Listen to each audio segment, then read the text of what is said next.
All right, welcome everybody. Great to be here with you all. I'm actually going to do like a little bit of a actual introduction for once and say that this is The Circle and my name is Brian Piergrossi and it's a space, I guess, in short, dedicated to positively transforming one's life in a holistic approach in a variety of different areas that interconnected and synergize with each other. And I'm a personal life coach and author and breath worker and retreat facilitator and do lots of related things such as that. We have a Patreon page to support this group. I believe it's in the chat, but it's patreon.com/the big glow, TheBigglow. And if you don't catch us live, you can, or even if you do catch us live, you can catch the replay on YouTube or Spotify or anywhere where you get a podcast.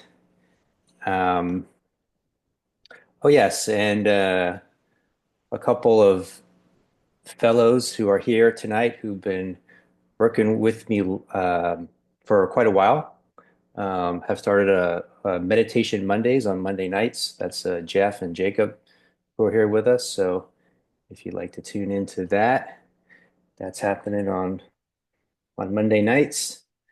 And I want to bring in some just I was kind of visioning like kind of what's the direction forward, and I'll share a few different things tonight here, but I do want to bring in some special guests from time to time in here, people that may have different perspectives or different ways of seeing things or resonant or the same, but people that can just kind of um, we can ask questions or we can explore, pick their brains, pick their hearts sounds a little weird, but explore their perspectives and maybe we can grow and learn some things in the process.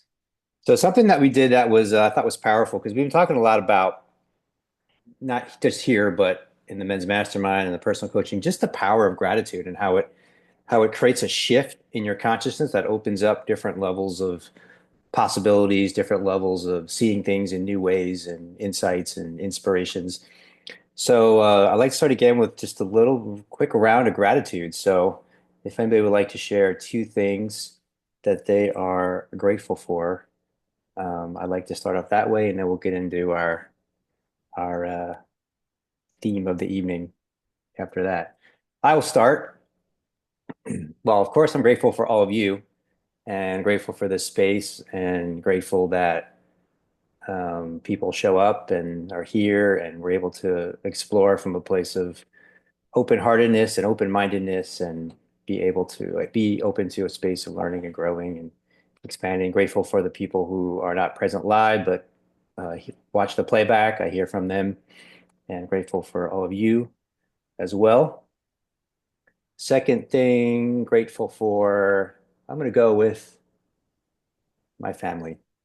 I'm going to go with Gio, who's joining us live, Joa, who popped in, and Annie, who's right back there. I'm going to express gratitude for them, and those will be my two things. I guess it's all human related for me. Well, Brian, I'm grateful for you. Grateful for what you're doing here, what I've been able to realize in myself through my relationship with you and connection with you. Also grateful for my dinner, this amazing food, and Haley, the lady who fixed it, and my family as well as a whole. So glad to be here with you guys. Thank you. Thanks, Jacob. Hey, I'll go. Okay. I had a really nice thing happen today. I am in the Woolworth Gallery downtown, and I had been in the Woolworth Gallery for several years down in the basement, and then they promoted me to upstairs, and then I got a diagnosis of cancer, and it threw me out of the water, and I left thinking I'd never paint again. And after several months, I started feeling better and asked them if I could come back, and they said yes. but the first place to open up was downstairs. So I just said, okay, I'll go downstairs. And today they promoted me to upstairs to a big booth. And it's going to cost more rent. It's like a little more than double the rent. But I'm grateful that I have the confidence that I can handle that. And the sales will be more too. So I'm really happy about that. And the other thing is the video I posted of Paul and some other of the better musicians in Asheville who made this video and song all about "We Will Rise" for to inspire people that have been harmed by the hurricane. So those are just two things of many. Thanks, Robin. I'm grateful for so yeah, I've had a challenging like week and a half at work, and I'm very grateful for it because of everything that I have learned to just come through those challenges. Um, and I'm also grateful for my parents. My dad is in here right now. I'm extremely grateful for him, and all of my best friends are in here. So also grateful for them. So yeah, I'm complete with that. I'll jump in and return the gratitude toward Jeff, and I'm grateful for the experiences that he's led me into here, and I also want to express gratitude for my father. I my primary occupation right now is taking care of him, but he provided such an amazing uh, childhood and life for our family. Um, we got to do a lot of things and see a lot of things that um, just aren't routine for most people. And he's always been a good provider and a good example. Uh, and of course, my mom as well with that. So thanks for the opportunity to share. Thank you, Mark. Yep. Few things you're grateful for. How about just like one more person? Well, I've got a bunch of stuff to be grateful for, and first is, to be here with you guys, of course. But Of course. um, I have my list of gratitude. I do my morning meditation starts off every day with this. This is what I do every day, the first thing in the morning before the sun comes up, and it keeps growing. So I'm grateful for all the blessings in my life. My whole life is just a blessing, all of it. From when it started to right now. All of my needs are taken care of. I live in a very safe, comfortable place. My folks are safe, and they're still around, and I'm grateful for that. My dad looked like he was getting ready to check out at the end of last year, and he's making a really good recovery. So I'm very grateful for that. He got into kind of a little bit of a depression. He's 80 something, and he made after I went to visit him, I actually gave him a little bit of a little hands-on therapy, and his wife says that turned him around. So I'm very grateful for that. I'm grateful for this job that I have, which has a lot of things I don't like about it, but it's got a lot of things that it's perfect for where I am right now. So I'm very grateful that this relatively easy job that I have allows me to cover my financial responsibilities very effortlessly and very with very little stress, as opposed to, other, driving for 2 hours like I did for many years. I had to like drive for 2 hours to work, drive for 2 hours, bumper to bumper traffic, and deal with people. Now I don't even leave my house. I'm working remote.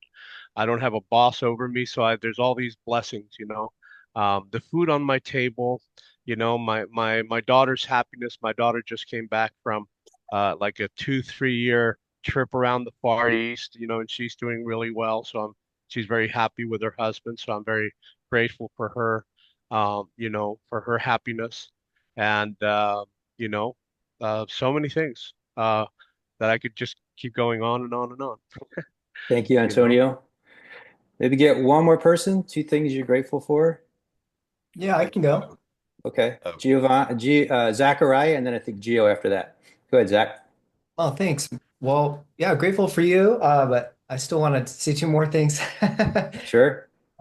Is and thanks for inviting me here. Yeah. The two things that are alive for me right now is just this moment in American history where we're having this awakening to see health with fresh eyes and get make it more independent and transparent so that we can have cleaner food and children can have a better chance and it's I see it have a ripple effect to the rest of the world as we redo our food system. Mexico and all the other countries that are part of our food system will do better and all their children. So my heart gets really big thinking about this moment and how hopeful I am and I'm participating in it. And then the second one is I'm grateful for the Mayan culture. I'm reconnecting with them in a deep way, and they're welcoming me there into their community, and I'm gonna set up a sanctuary for anybody. It'd be a community space, tropical food forest, temple tours, waterfalls. Also just to see how they live. They live without money. But they're happy. They grow their food. They cook it. They have a slower pace of life. Um, so yeah, I'm really grateful for the Mayans. Those are my two things. Thank you, Zachariah. Gio. Yeah, I'm grateful. I would say same as your dad, I'm grateful for family. But besides that, the other two things I would say I'm grateful for, I was thinking of these things today. One thing I really enjoy and I'm really grateful for is nature and access to nature. I absolutely love trees. I love streams, creeks. I love just the sound of the birds. Like I feel like that's something that is just, I was thinking about this recently, just like beauty, like finding beauty in the world. Because there's so many things that, people see, like they see the sunrise, they see the sunset, they see clouds, and they just don't appreciate like the beauty of those things. And today I was just thinking like, wow, I could just like stare at a creek for like, like hours. It's just a really gorgeous thing. And then the other thing I was thinking of is also music as well. I heard Robin saying something about me being a musician, and yeah, I was thinking today like I just love music. I love listening to music. I love making music, and yeah, I'm very grateful for just beauty in the world. Whether it's nature, whether it's music. Um, there's just a lot of beauty. And actually, I just made I don't know if I have time that I could play something I just made. It literally will take like 15 seconds. 15 seconds? Yeah, it's just like a repeating I was actually before I got on here, I was like recording the guitar for it, Okay. but it's very short. That's a very short span of time. So you Yeah, want to it's hold on like for 15 it's just seconds. like a melody that I haven't like have any lyrics for it or anything, Okay. but I'll just play it real quick. Okay. Hold up.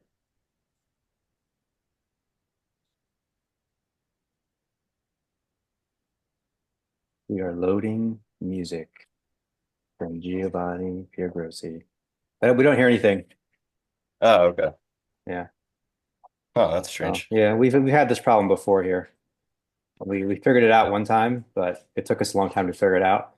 So how about we'll get it set up for next time, for next All week. right. And we'll Sounds play it good. next week. But yeah, we weren't here able to hear anything, unfortunately.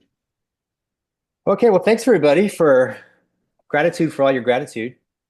I love that as a starting point, as a focus point. It's interesting. I mean, to me, it's very interesting what I wanted to get into tonight, and it's actually one of the actual founding impulses for the circle itself. But it didn't. I don't know. Somehow it wasn't the time till now to kind of touch it. And I don't have like a. This is a rare time where I don't necessarily have a goal of like we're trying to go to this point. It's more like I'm opening up the questions, and I think it will be sort of like part one of something that we'll come back to as we go forward. But basically, the inquiry. Let me start off with this book I read quite a few years ago called The Global Brain by Peter Russell. And I was thinking about this book, and I remembered I actually had a radio show a long, long time ago, and in Davis, California. And I invited this guy, this author, Peter Russell, on the show and interviewed him about this book, The Global Brain. But the global brain is the basic concept is. Let me see if I can find it on here because it was actually written up pretty well. It was written and published in 1983 by Peter Russell. The book explores the idea that humanity is evolving into a planetary consciousness similar to a global nervous system. Russell combines insights from science, psychology, and spirituality to argue that technological advancements and interconnectedness are pushing human society towards a higher state of awareness. So basically, the idea is like we're opening up to this unified field of intelligence. So I would say like the unified field of intelligence is the reality, and we're opening up to that awareness. So we sort of transcend the illusions of separation and division, and we open up into this one consciousness. We become basically like a neural network together, if that makes sense. So that feels true because, like I said, it's opening up to the reality of the way things already are. So basically, our society, our culture starts to mirror the truth of existence. And then we come into a problem, which I would say is the problem, which is our neural network, as long as I've been alive and currently, is the media. The media is the neural network of how we feed each other. It's like the arteries of our body, right? It's like it's feeding the information throughout the body, but it's like arteries that are filled with like chemicals and it's like it's just like this incredibly corrupt system that is the neural network that's connecting us that we're getting our information from. And so I've been looking at this like kind of my whole life and like, okay, so we have this system that um, is not, it's supposed to be what shares information, but that's not what's really happening. Um, it's there for self-serving purposes by the people who are funneling, financial support into it. Um, and so a couple of things I noticed is one is there's a lot of um, research, like billions of dollars of research into psychology of how to manipulate people, how to make people. It's really like a mass hypnosis, how to make people redirect attention in this direction and put attention in that direction. The thing that I find most amazing is the ability to emotionally hack the system of the human consciousness. So you get somebody emotionally agitated, and then you kind of control them at that point. So outrage, fear, these are some classic anger. These are some classic ways that you get people really triggered and get them really agitated. There's another one I want to talk about in a couple of minutes that I think is even bigger right now. But you get people caught and then they get react in a reactive state, and then you can shift their attention different ways. You can say, oh, but we have the solution, just do this, just do that, make profit off of things in this way. So the system that connects the world, which we get our information from, has been so corrupt that it limits, inhibits, or um, what would be that? Well, how would you say like it it's a negative force as far as the connection between us, right? Absolutely. And so then it's like people are talking about.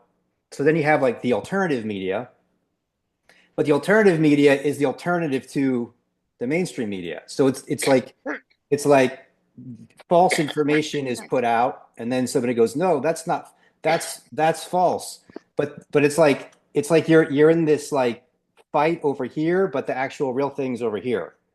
So it's like they're still directing your attention, even if you're like having a battle about the thing, you're still having this thing. I'm looking at Arnie, and Arnie had this saying he's giving me, no noise. That was a, we'll get back to that in a second, but basically it's like there, it's that kind of way you would say it's like there's a lot of noise being created, um, and there's so many different things. There's so many interesting components about this. Like, is there a connection point, sort of like underneath that, right? This gets into things like you could call it different things like telepathic communication or psychic communication or communication through prayer, communication through intuition, communication through. I mean, I'll be honest, and this is a lot of the way I've been able to perceive truth because I just didn't wasn't able to. I just saw through the process of observation that, and through also just um, experience that there wasn't another option, right? So I think that's one question is like, is there another way that we can discern the truth that's not sort of like within ourselves? In other words, so you think like if you get quiet and you don't talk to anybody, well, then how are you supposed to know the truth? But maybe you can actually know the truth better that way. So that's one question. And then the second thing would be communicating with people that are also interested in the truth, also interested in what's real, also interested in what's genuine, also interested in, having an open inquiry, also curious about what's happening. So that would be the intention behind what we're doing here as an example, right? And so I think that's really key. So kind of like becoming the media, becoming the medium, together. And when you start looking at the ways to up level our life, so we talked about you can up how do you up level your life physically? How do you up level it mentally? How do you up level it emotionally? How do you up level, all the other areas we talked about, relationship, community, family, home, spiritually, financially. When you look at these areas, it's critical to have accurate information. You know, how are you going to improve your health if you don't have accurate information on nutrition, accurate information on, the lifestyle practices that improve your life? Even something like financially, if you don't have accurate information, if you're being misled, then obviously it's not going to work out for you, right? So it's critical to all these areas, and it seems like it's to me it's like one of the biggest challenges that we have as human beings is to kind of create that neural network to to get the most accurate, best information that's honest, that's not corrupted, um, between each other. And so one other thing I wanted to share, and I think I find this very interesting. So I mentioned anger, I mentioned um, fear and outrage, and maybe I mentioned another one as well. But one that I think is really big is what I call the weaponization of compassion. So this is very challenging because as people start to awaken spiritually, they become more compassionate, they become more empathetic, right? This is a natural component of feeling the interconnection with other people. And this compassion, this empathy it's basically like they've realized this. So that is the biggest source of manipulation that I see happening at this time. So they take people's compassion, take people's empathy, and basically create a narrative that leads you into doing something that's harmful to yourself or beneficial to them. Um, so that's a really interesting thing to kind of be aware of and help each other notice and and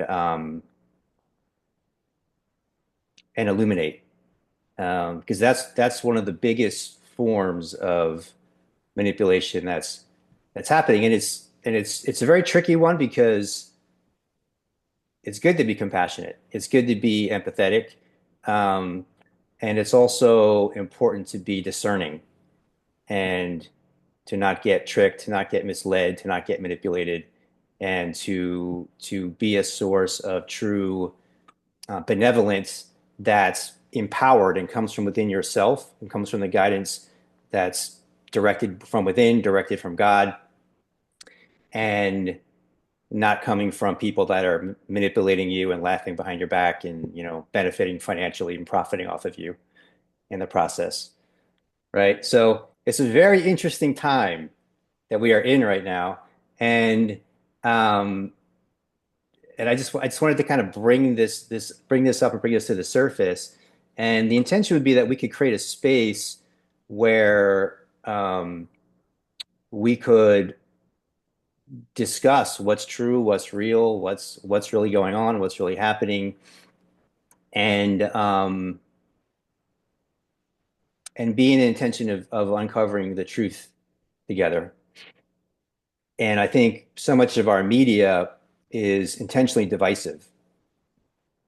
Kind of demonizes, it creates two sides, creates a polarization, two sides, and demonizes the other side, right? And it'd be wonderful if there was something that wasn't that, that could see the value in, because I was talking with my brother a couple weeks ago. My brother sees, it was interesting to talk to him because he actually sees a lot of things very different than I do, I discovered.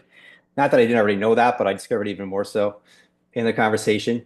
But he made a good point. He was saying there's a dialectic and there's a tension between the dialectic. And what he means is whenever you have this or that, whenever you have a polarity of two sides, both sides have their place, both sides have their value. Um, a great example would be community or sovereignty. Which one's right? Which one's better? They're both valuable, right? So you may lean towards sovereignty, you may lean toward community, but you need both of them. You can't have, if you have no community, that's horrible, and if you have no sovereignty, that's horrible too. So you could go through all these different dialectics, and they both have their value. So it's kind of like finding the higher order integration of the truth that where the two connect, and finding what is best for us as humanity, and what is the way forward for us as humanity, and then what's the way forward for you individually. And of course, I think we all understand that we're unique beings, so it won't always necessarily be the same for me as it is for you. Um, but that realization is valuable to recognize, and then integrate that into the larger whole, and recognizing that. So I think it's a huge awareness. It's a big thing to become aware of. And my feeling, oh, one other thing that's very important, social media. So I have rarely at this point, occasionally I'll still, get a little in there somewhere, but I don't find it a useful way to have deep discussions or deep communication or kind of resolve things, or it's just a strange way of communicating that's not, I don't think it's actually designed for communication. I think it's designed to maximize profit. It's not designed for people to connect with each other. It's designed for ads, ad revenue. And so like somebody's triggered and they post something on Tuesday, and then you see it on Wednesday and you're triggered and you comment, and then someone comes back 8 hours later, and then someone who you don't even know, it's like, what is that? It doesn't really seem like a useful way to have like real communication, and everybody's angry and upset. And so I think the best way is in person. And then a close second is this, where we can actually have like communication in real time. And here there's the advantage of, maybe there's somebody who's really cool who doesn't live in the same town as you, but they can come on, some brilliant mind or brilliant heart can come on here, and we could have the communication for people that aren't in the same, geographic location.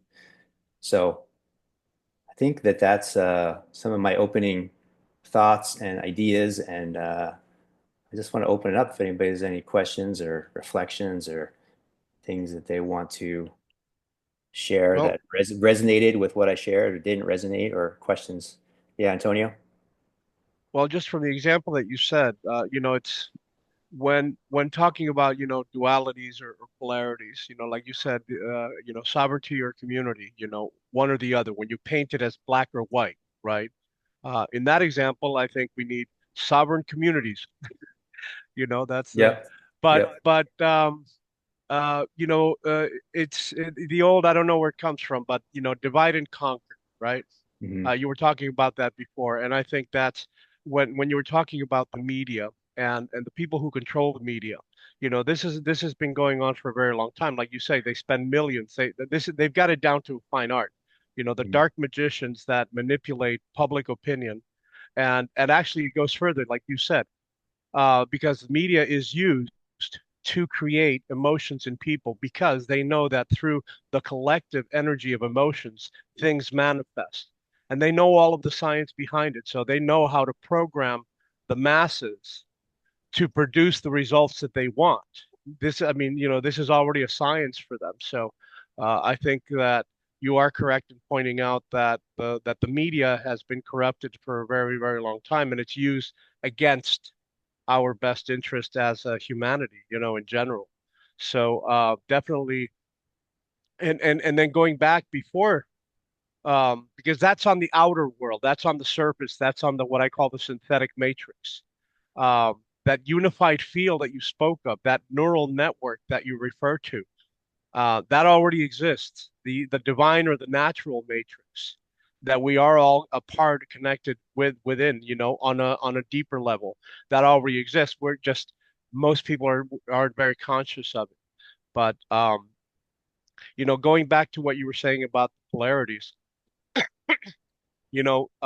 this is the way that we have been as a society pitted against each other, politically left or right, this or that, black or white.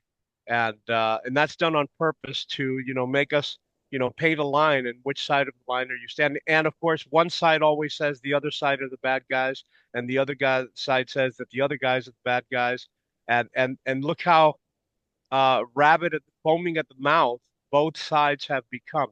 Speaking of political, in my opinion, like if I express myself negatively to one side, it is automatically assumed that I'm for the other side. When actually, I think that, like George Carlin said, both sides are completely corrupt. That's all part of a game. To keep people pitted against each other and to keep people from unifying. But So let me it's ask you a and question, Antonio, because there's a thing that happens where it's like, well, both sides are corrupt.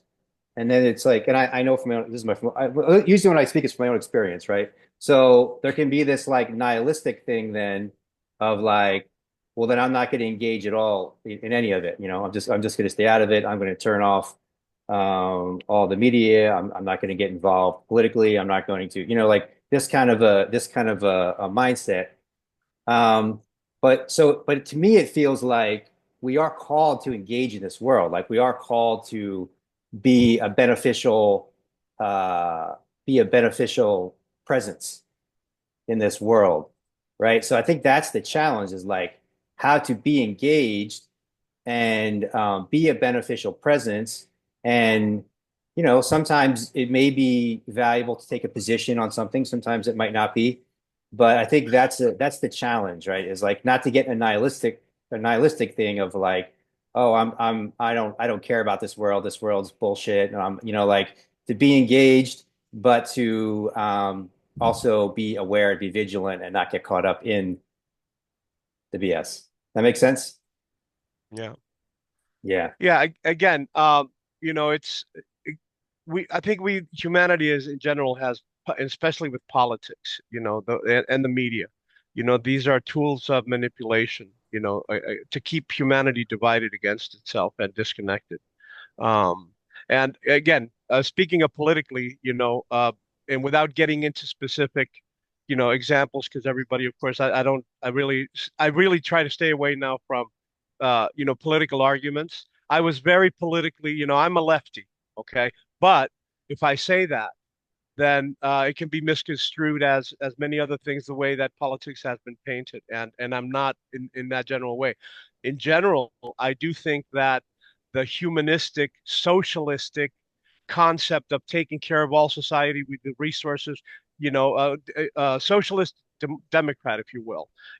I think a country does have the responsibility to administer the resources of a country and make sure that the entire population is taken care of at every level, especially the poor, the young, the elderly, and so forth. Like socialism. Now, of course, Question, socialism has question, always been question, corrupted. question, question. Yeah. What if the government is corrupt? Exactly. That's what I mean.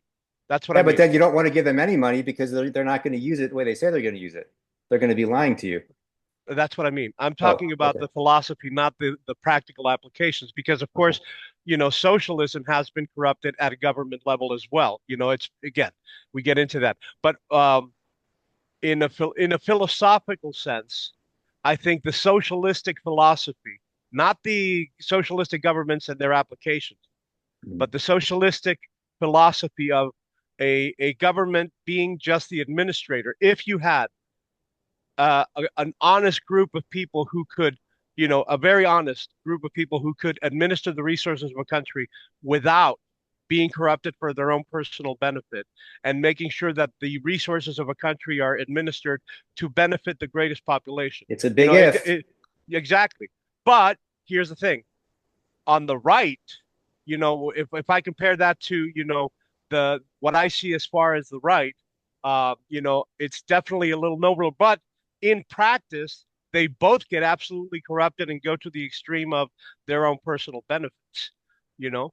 Hmm. So again, I think politics in general are just another way to divide people against themselves. Yeah, I think the question is even before you look at like the solutions or the ways to the strategies. It's like how to even discern what's true from the information being provided. Like to me, that's the fundamental question. So there's a term called sense making, and there's been some podcasts that I've tuned into on the subject. And basically, it's like a group of people dedicated because it's because there's such corruption in the information we're given. They just literally sit around trying to make sense of the world and like what's actually true and what's not true. And they so it's like this whole kind of um, movement around that, which I think is valuable. So in other words, like having spaces like this to talk to people and kind of explore like in a sincere genuine way of like what's true, what's not true, and um, whether it's health or it's like I said, financial or spiritually or mentally or emotionally, what's true. And the more that we can, like if we're the people who are, this is actually very simple and logical, right? The people who are dealing with factual information are going to be way more successful in their life than the people who are dealing with lies and deception. Define So, success. good question. So, success is let's just I like to use the physical realm because I think it's easiest to understand. So, my intention is to be healthy and strong and vital and fit and sharp mind and this kind of thing, right? So, um, to be able to accomplish that goal would be success in that realm. Yeah, I'm thinking of the story of the blind man and the elephant and how it really helps to have more than one perspective of what's going on because we Hmm. can all see from a little different angle. And I really started out in my life being very love oriented, talk about compassionate. I mean, um, I was always taught, I think I said this in another meeting, but love meant love somebody else, you know? And I don't know, as I've gotten older, I've had to learn by hard knocks that it's very, very, very important for me to love myself and actually be responsible for myself. And if more people could be, not everybody will be able to, but if more people could be that selfish, then there we wouldn't need to be people who sacrifice their life in order to help others. And I don't mean that in the extreme because there will always be people that do need help. There's nothing, maybe they can't help themselves at all. But it's one thing like if you're $40 million in debt as a country, I mean, our freedom may be in jeopardy because when you get that much in debt, you lose responsibility for your country and it can be taken over because you've lost your strength. Uh, may Yeah, I Gio, respond to something you said earlier, Dad? of course. So I think like when you talk about you talked about how a lot of people they see issues of both sides, which one of those people is me. And you said that I a just lot of can I just say one thing because we keep talking about both sides. sure. I think there's like a hundred thousand different sides. I don't think that that's part of the deception is like there's two sides. You know what I mean? Like this is the thing. There's two sides. Well, which choose your side? Well, it's like no. There's an infinite number of sides. So I just wanted to throw that out there before we go further into this like two sides. There is a dialectic, like I said. Like if you create if you create a sovereignty, then there's the community. If you create love, then there's freedom. You know, so there is that, but that's just the creation of the mind. So just wanted to share that. Go ahead. Right, yeah, and I c completely agree with you. I think like that's part of the problem is people think there's only two sides, there's only two choices, and that's not the case. Like you can think and believe whatever you want, but because our political system is formed in this way, where you have to either believe in A or B, and you can't, there's no gray area, it's either white or black, then people are forced to only think one way, and it's a very like narrow way of thinking.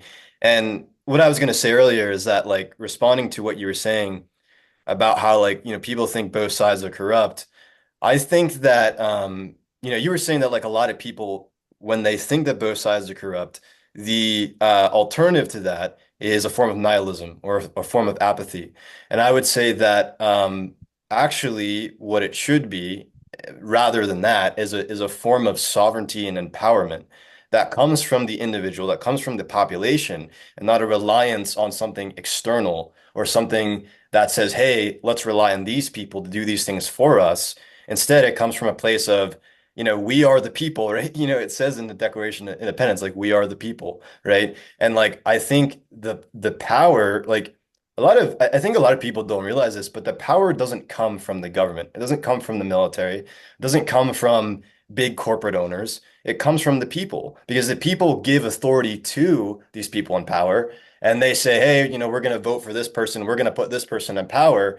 And that's exactly how the control is kept. Because if you get an entire population to believe that, hey, we are the people that you should put in charge, we are the people that you should let lead you, then that's exactly what you're doing. You're giving your power away to someone else. Now, someone and I guess like an argument against that could be like, oh, well, these are the competent people that should be in positions. They have like a Harvard degree and they have experience in politics and so forth. But I would say like maybe it's not as much that they're competent, but it's just that there's a sort of elitism that these people believe that they have, and they kind of believe that they're stratified in a different position from the rest of people in society, and it's not really a thing based in reality. It's just like this concept that we have. It's just this like social construct that we have that oh these people should lead us, but in reality, I think that the alternative to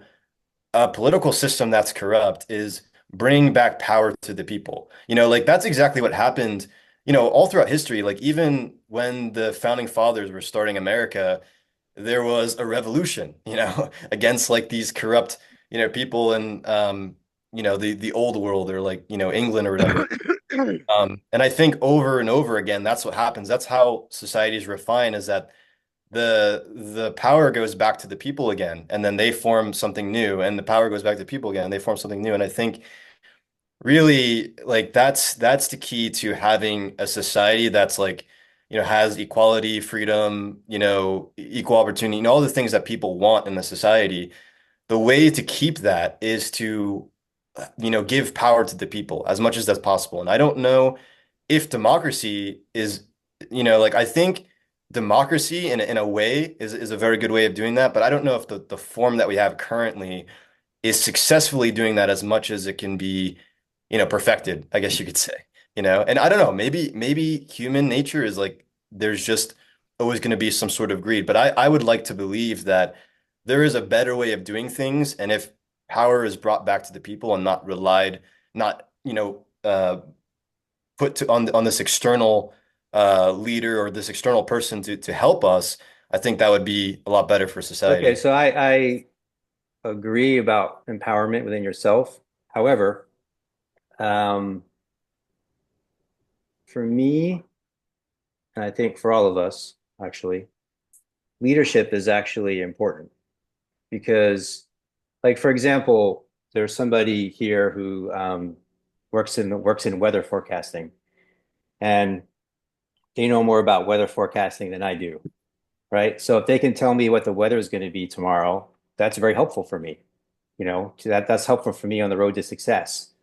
There's people that have studied nutrition more. I mean, you could pretty much think in any field, and there's people that know more than me in almost every field on planet Earth, right? So if I can connect to those people who are sharing honest information and have more knowledge in that field than I do, that's gonna benefit me.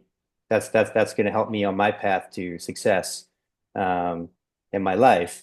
And if I'm relying on people who are corrupt and giving me wrong information to benefit themselves, that's gonna lead to me failing and into success in my life.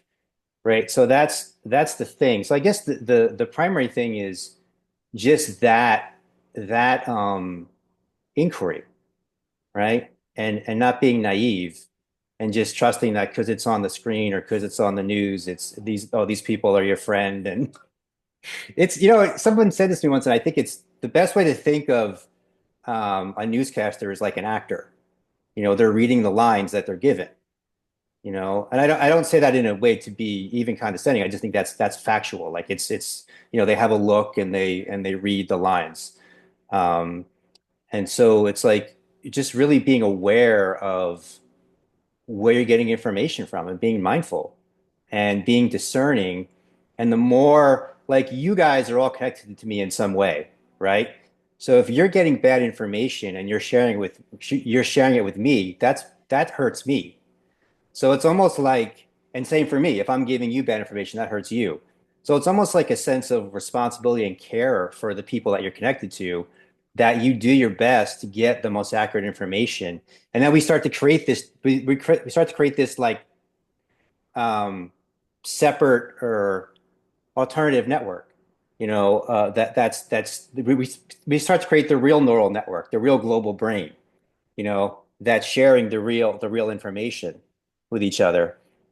And if somebody's off base, then there's a space we can correct each other, and because there's the humility here. It's like and plus the information is always changing. So the information that you had 2 weeks ago might not be the information that's true today, right? So it's continually checking in, connecting, asking questions, kind of like a group of collective scientists, just in the space of observation and the space of listening, um, collecting the information from your network. The more accurate your network is, the more accurate the information is going to be. Like the more honest your network is, and the more sincere your network is, the more information is going to be. So just in a very basic way, like I do have like certain, like I don't know what you call them. I guess you call them media channels or personalities or whatever online that I trust. And the only reason I trust them is because they've proven so far to be accurate in what they're sharing, right? Where other people have proven or other media outlets have proven to be false, so I don't listen to them anymore. So some of it's just like kind of common sense. Like if there's an outlet that's proves itself to be giving false information, then you tune them out and tune into ones that are showing you that so far they're giving like accurate information, right? Or at least the intention to give accurate, honest information. And the more that we do that, then the more we're creating that network of honest communication. And then we're basically what's that saying? A rising tide raises all boats, something like that.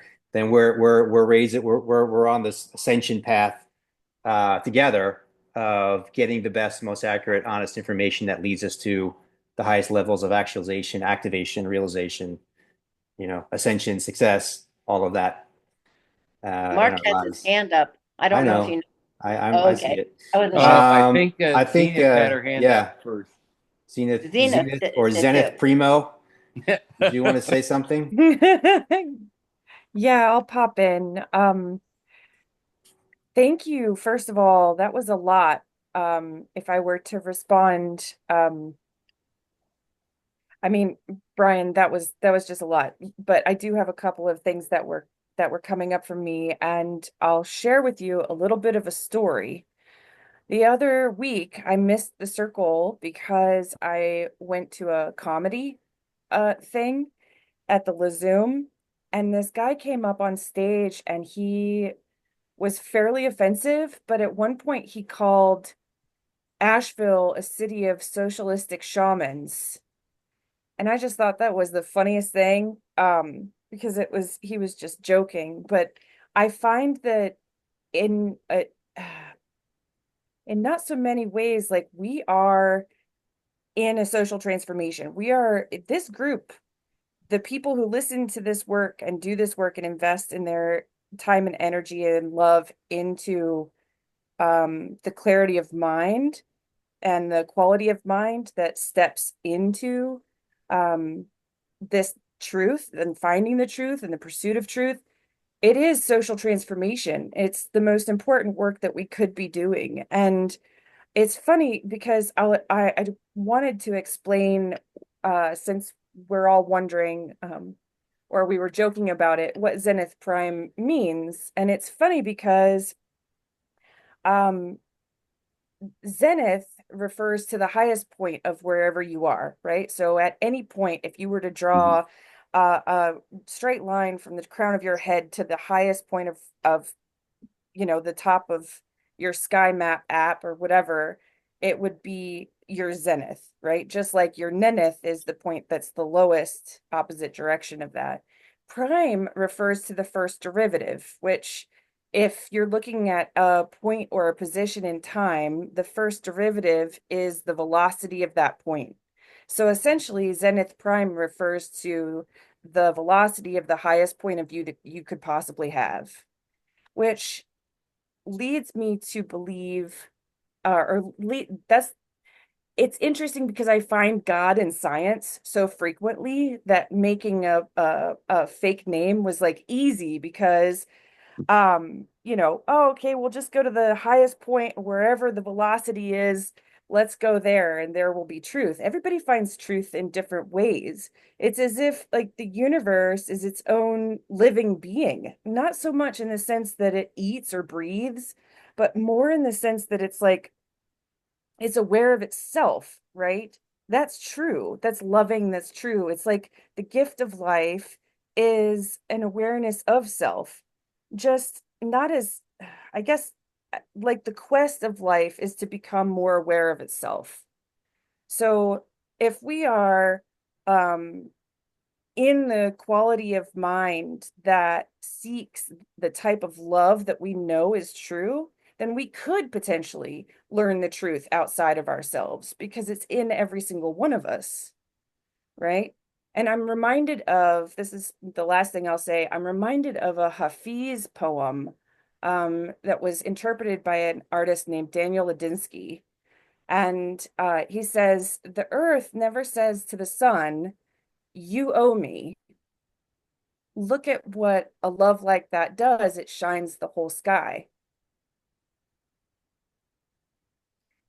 right? Like the sun shines on everyone all the time. So anyway, Beautiful. Thank you that for was me on sharing. my soapbox. Yeah, you're welcome. Thank you. Okay, Mark. I think I have a statement that's a question or a question that's a statement. Okay. You help me out here. All right. I'm currently reading C.S. Lewis, The Abolition of Man. Hmm. Are you familiar with that work? I'm familiar with C.S. Lewis. I honestly haven't read that much of his stuff, but I've heard a lot about him and his writings. Well, in The Abolition of Man, he argues that there's what he calls the Tao, the universal moral law, Hmm. which we've discussed a lot in this Hmm. group. Yeah. And from, I guess my question statement is, I hear in this discussion a lot of polar words like good, bad, Hmm. true, untrue, uh, honest, dishonest. Are in this discussion, are we assuming that there is a universal Yeah, moral it's a law great or a question. universal truth? And Yes. if so, then the answers that we're seeking in this current discussion tonight, um, they have to be grounded in that. Lewis in The Abolition of Man says if the people who refuse to believe in any kind of universal moral law or Tao believe that the answer lies in education or in science or in appeal to pure logic.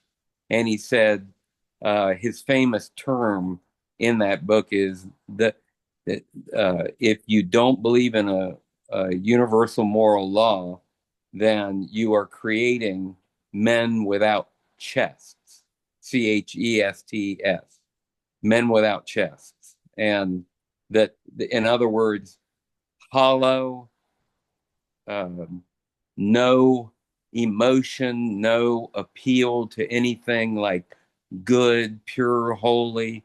You've eliminated all that, and to me, that just opens the way for evil, for things that are not good. So yeah, my question statement is, can we even get away from this idea that there is a universal moral law, and do we all in this group kind of adhere to that idea? Okay, I think there's multiple components here. So one of the things I say all the time is God's will is natural law is God's will. So I think that there is an objective truth, and we can observe that and realize that and live from that. There's also a subjective truth. So, you may like chocolate, I may like vanilla. Doesn't mean vanilla's the best and chocolate sucks. It's like they can both be good for Yeah, different people. So that makes it interesting right off the bat, is to be able to discern, okay, there's some things are subjective truths, some things are objective truths, sure, which one is which. So that's a challenge. And then you have kind of like the timeless truths, the things that are true throughout all of human history. And then you have things that are the relative truths. So things that are like the weather, for example, like, this is the temperature today, but it won't be the temperature tomorrow.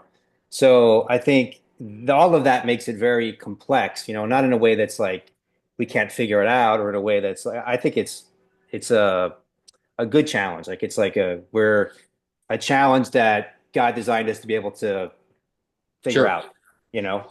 But all those things are all there, yeah, which yeah. makes it really interesting. So, Zachariah, you're on mute. Well, what a great discussion. I'm appreciating this because getting out of this dualistic thinking into the unity vibration is where our power is. I'm getting really good results as I explore how to respond to this dualistic energy, and I'm seeing that there's opportunities to move that energy up, and people can have an opportunity to see what it feels like to consider the whole and both sides and all the sides. There's not two, like you said, there's many, and um, what's best for everybody? Where's the common ground? What can we all agree on? Just moving in that direction um, has been powerful, and I think that that's the role that we can do, is to make a difference, um, or at least me. So what I'm doing is I'm realizing is like I just don't want to engage anymore. Like I feel like it's a trap. Like I feel like when this dualistic energy is coming in me, I'm like, okay, I could get drawn into that and go through that whole thing. And maybe sometimes that's necessary, but I've been using my opportunity to bring it into the full heart out of duality. And then we were talking about C.S. Lewis. I grabbed this book. Hmm. Someone gave this to me, and what was so funny about this book is that it's by demons writing letters to each other about how they're playing on humanity, and their biggest tool is distraction. And so the reason I'm bringing this all up and speaking is that we have a choice with our focus to respond to life, and we can lead and we can move the energy where we see it if we practice conscious responding. And I've been finding doing conscious breathing and grounding my energy through these through these experiences, I can help, ground people's energy and be a healing force. So there's a lot I could share, but I'm glad y'all are seeking the truth. And oh, last thing, to answer your question, I do think there is a way to feel the truth. And for me, it's just about having my anchor into the source of love. If I feel that, and that's where I get my most joy, being in nature, meditating, releasing pain, getting back to where that's normal within me, then I can feel what's not that, and that's usually a lie. A lie is takes my that feeling and shifts it. So if I'm full of love and I'm grounded in that, then I can easily sense when something's not right. So that's how I discern the truth. Yeah, I love that. I appreciate that. I wanted to throw out one question I think is a really potent question. Can you feel the unified field with another person and still disagree with them about something? I think that's an interesting question. And I think if I could say this, try to say this, the degree that you cannot is the degree you're identified with your mind, right? Your ego's identified with an idea, so then you're creating a separation between you and that person. So I think it's a again, it's like a challenge, but I think it's the challenge. It's like, you know, um, you may see some topic different than me because you have a different background of information than I have. But it doesn't mean that we need to like hate each other or dislike, or even dislike each other. I think the idea is like that's how we grow and how we learn. And like, someone was making the point, people that are older were making the point that it was like it was normal in the past to like have friendships where people had different political, it was just common. It was like people had different political perspectives. Now it's like a big deal. If someone has a different political perspective than you might even like not even want to talk to them or whatever. It didn't used to be like that. So this is kind of sort of a new thing. But my point is like, I think it's the place we want to aspire to be is where we can feel in the unified field the sense of unity with everyone and be able to disagree about something, which is actually a good thing because it creates growth, right? It creates learning and growth. It's also great to agree with people too. That's fine if that's the reality. But yeah, I wanted to bring it up. I think it's a great, and just one thing more related to that. It's one of the things that's been coming up in my sessions is people having this idea that, oh, I'm really into spiritual growth. I need to meditate by myself and pray by myself and read books by myself. And it's like, yeah, all that is great, but like the real spiritual growth will come through relationship with others, through with your wife, your husband, your girlfriend, boyfriend, your friend, your dad, your mom, your daughter, your son, like just to keep that in mind that those people are in your life to challenge you and to awaken you more deeply in your consciousness. It's not something to avoid because you're spiritual. That's what I'm saying about the engagement component. So Can I I'm add one learning to last thing? do what, oh, sorry. Go ahead. I'll be Oh, quick. I'm learning to do what you just said, Brian, because my partner and I um, started out thinking quite similar. And after 16 years, just recently, I've begun to change my mind about certain things. And the way we stay in love is that I mean, for me, I know that he wants the same things I do, but we just have different opinion about how that's going to about. And I know that he listens to just certain news programs, yeah. and unfortunately, he doesn't want to hear another side. So Well, they I don't just want have him. to, They don't want him to hear another side. huh? That's part of the problem, to be honest, is like they're though it happens unfortunately in certain churches. It happens as like in cults. It's like and it's a cult like mentality of like they're you are their source of revenue, so they don't want to lose you. So the other side is demonic, the other side is evil, the other side is all these things because that's the competitor. You know what I Mhm. mean? So it's important to always keep that in mind as well when you're listening to these media outlets. Is Like I really love to hear debates between two yeah, people who I think are respectable yes, and ones that aren't manipulated to make somebody look stupid. Just really honest, clear debates. And if they're polite, both it's interested in the truth. wonderful. Hmm. Yeah. And I was gonna say something about that. But Brian, I wanted us to finish But yeah, in this flow here, this that I realized, and it's valid what you're talking about, is that if we let go of the pattern of mhm, always having to be right, and yeah, we'll like attack and fight to be right, like that's so ingrained into our collective consciousness, we can let that go. And what our priority is actually like connection and like raising the vibration higher and into this unified field. If that's what's most important, that's going to create the miracles for connection and understanding and all that stuff by just holding that within the connection, just being in that yeah, vibration, breathing with that vibration. yeah. And One other thing that's I think is really important, and I think Antonio wants to share something. So in these kind of like, Robin's given an example, like, the way I would suggest is think of these things as ongoing conversations. Like some of these conversations, well, I think, if it's someone who's close to you, they could be lifelong conversations, and you may be sharing something, somebody doesn't get it for 5 years, and all of a sudden, oh, I get what you're saying now. Or vice versa, right? You get what they're saying. So you just think of it like that, of like it's, where both people are sincere, both people are like looking at what's true, what's real. And it's an ongoing conversation. And it continues. And I think the fun is the engagement, is when you're engaged and you're both sincere.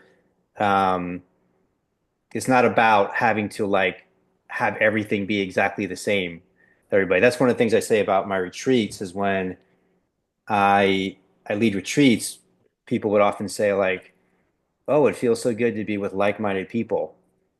And I'm like, "How do you know they're like-minded? I don't know if they're like-minded, you know?" So, and probably they're not, but I would say they're like-hearted, right? So everybody's hearts are open.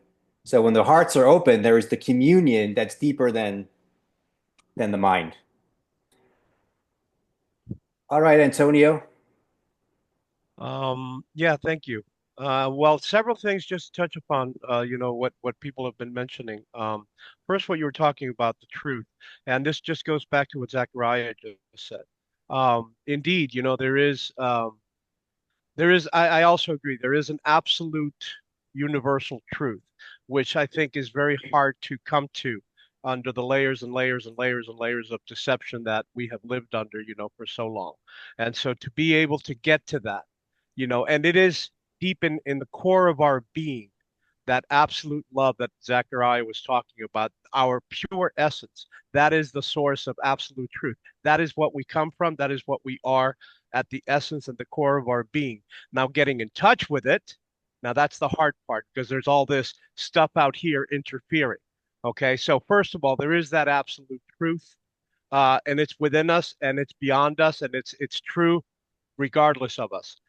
But there's also what you were talking about, Brian, about the subjective truth, and this goes back to what Zachariah was saying.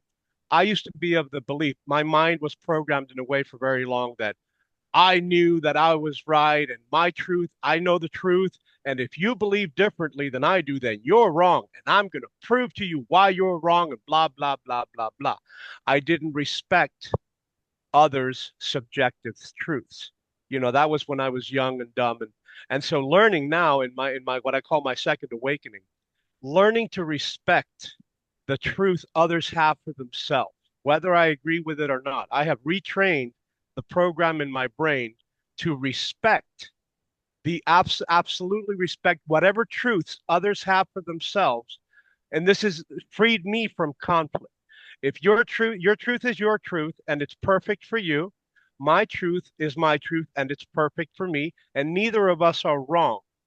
We both, we're each perfectly in, and learning to think this way has freed me from conflict, or what you were saying, trying to prove to the other, and then leaving that space of, because maybe I'm wrong. There's all this stuff I still don't know. And so I'm not going to say because I'm not sure. I could be wrong. I think I'm right, but I'll just hold on to that.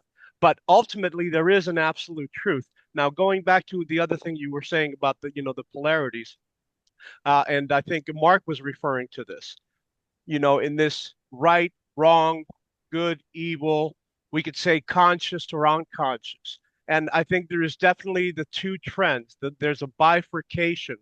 There's two very clear paths that humanity is following. And this is what it's coming down to. And these are the choices I think we have in front of us as individuals and as a collective. Okay, there's only two paths. There is the self-serving path of the heart. So, Mark, you were talking about, men without chests. I'm trying to write a book, and I call it the no heart virus.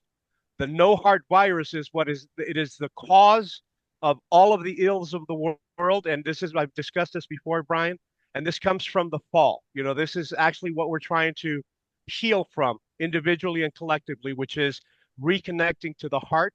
And of course, that source of love, which is reconnecting to the Christ, because the Christ, the heart within ourselves, the heart of Mother Earth, the heart of creation, there's only one Christ. And so reconnecting to heart. But there is the other side, the self-serving side, which is heartless, men without chests, as Mark was saying. And so these are the two roads that are being laid out. These are the two choices that are being laid out for humanity to choose. There is either service to others, which is actually service to God through serving others, because you recognize that the source of all creation is within every one. Okay. Or the heartless. Those are the two choices. Service to others, from the heart to the heart service, or no heart, everything for me, my power. And those are the two choices that humanity is facing right now. What are you going to choose? Empathy, love, kindness, compassion, caring for others, or screw everybody else, give me, my money, my power, my belongings, and I don't care what my pleasure, I don't care if it causes misery, I don't care if it causes those are the two Antonio, let choices. me add something to what you're sharing. Everything you're saying is right on. But I remember I said this to you, I think it was a couple months ago. Yes to the heart, but especially when it comes to this media, be sure to also use your brain as well, or you will get manipulated. That's my Well, advice to well, everybody. yeah, absolutely, I agree with that. I'm just saying that, I mean, as long as the head is at the Lead service from the of the heart. heart, Lead from that's the what I heart. mean. Yeah, I That's what I understand. mean. I'm just adding for everybody listening. Lead from the heart, but Yeah, yeah. also use the brain as well. And then the other thing, just to add about the objective truth component, as the saying goes, the proof is in the pudding, right? So if you're not living in alignment with the objective truth, you will you could say it different ways, but you'll find out that it doesn't work, basically. Let's just put it that way, right? So yes, everybody has their path, everybody has their way, and if someone's not living in alignment with the objective truth, you can't make them do it. But if it is the objective truth, they'll find out for themselves, sometimes the hard way, probably almost always the hard way, that it doesn't work out for them. So Mhm. it's like a self-correcting mechanism Yeah. And that I But we just I, learn and I grow. have a little problem with saying somebody that watching out for yourself is the same as greed. I mean, that's no. like another step way because to me, for me to take like I really work hard to take care of myself so that my kids don't have to do it. So, I try to make enough money so that they don't have to prop me up. And to me, that's a loving thing to do for them. So, and being selfish, it's kind of like the story of the being on an airplane when they tell the parents to always put the mask on themselves first before they do their child, because you could run out of air before you get to yourself. And so there's definitely times when being in it's got a bad connotation, selfish, but being concerned about yourself is actually a loving thing to do for others too.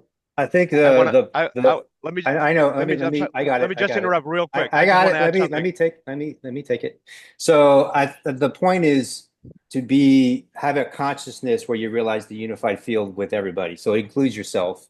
So you take care of yourself first. But I think the point he's making is if you're only thinking about yourself and you're thinking of yourself in opposition to others and you want to crush them to your own advantage, then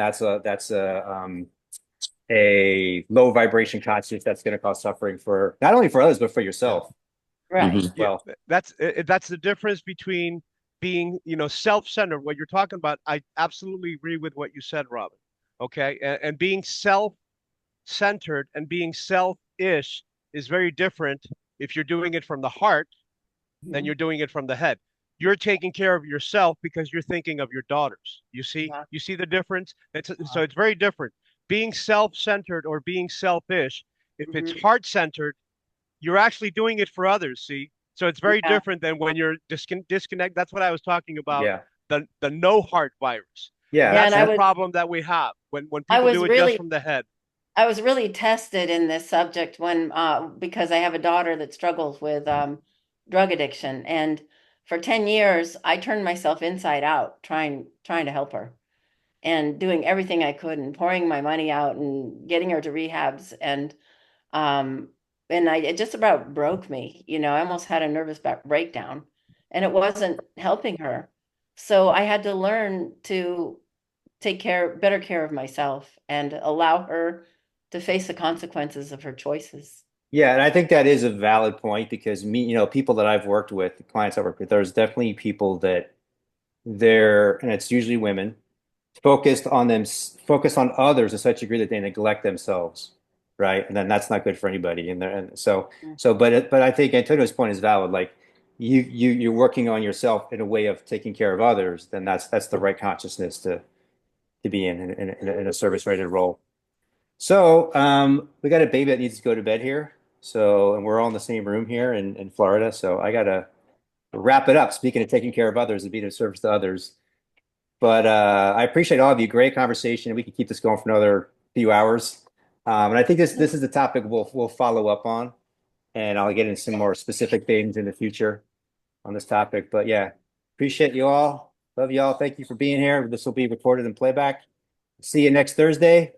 And remember to invite your friends to join us in the circle. Thanks, y'all. Thanks especially to the new people for being here for the first time and the people that have been here before as well. Peace. Thank you, Brian. Have a Thank great you. week. Thanks, Brian. Thank you. See you guys.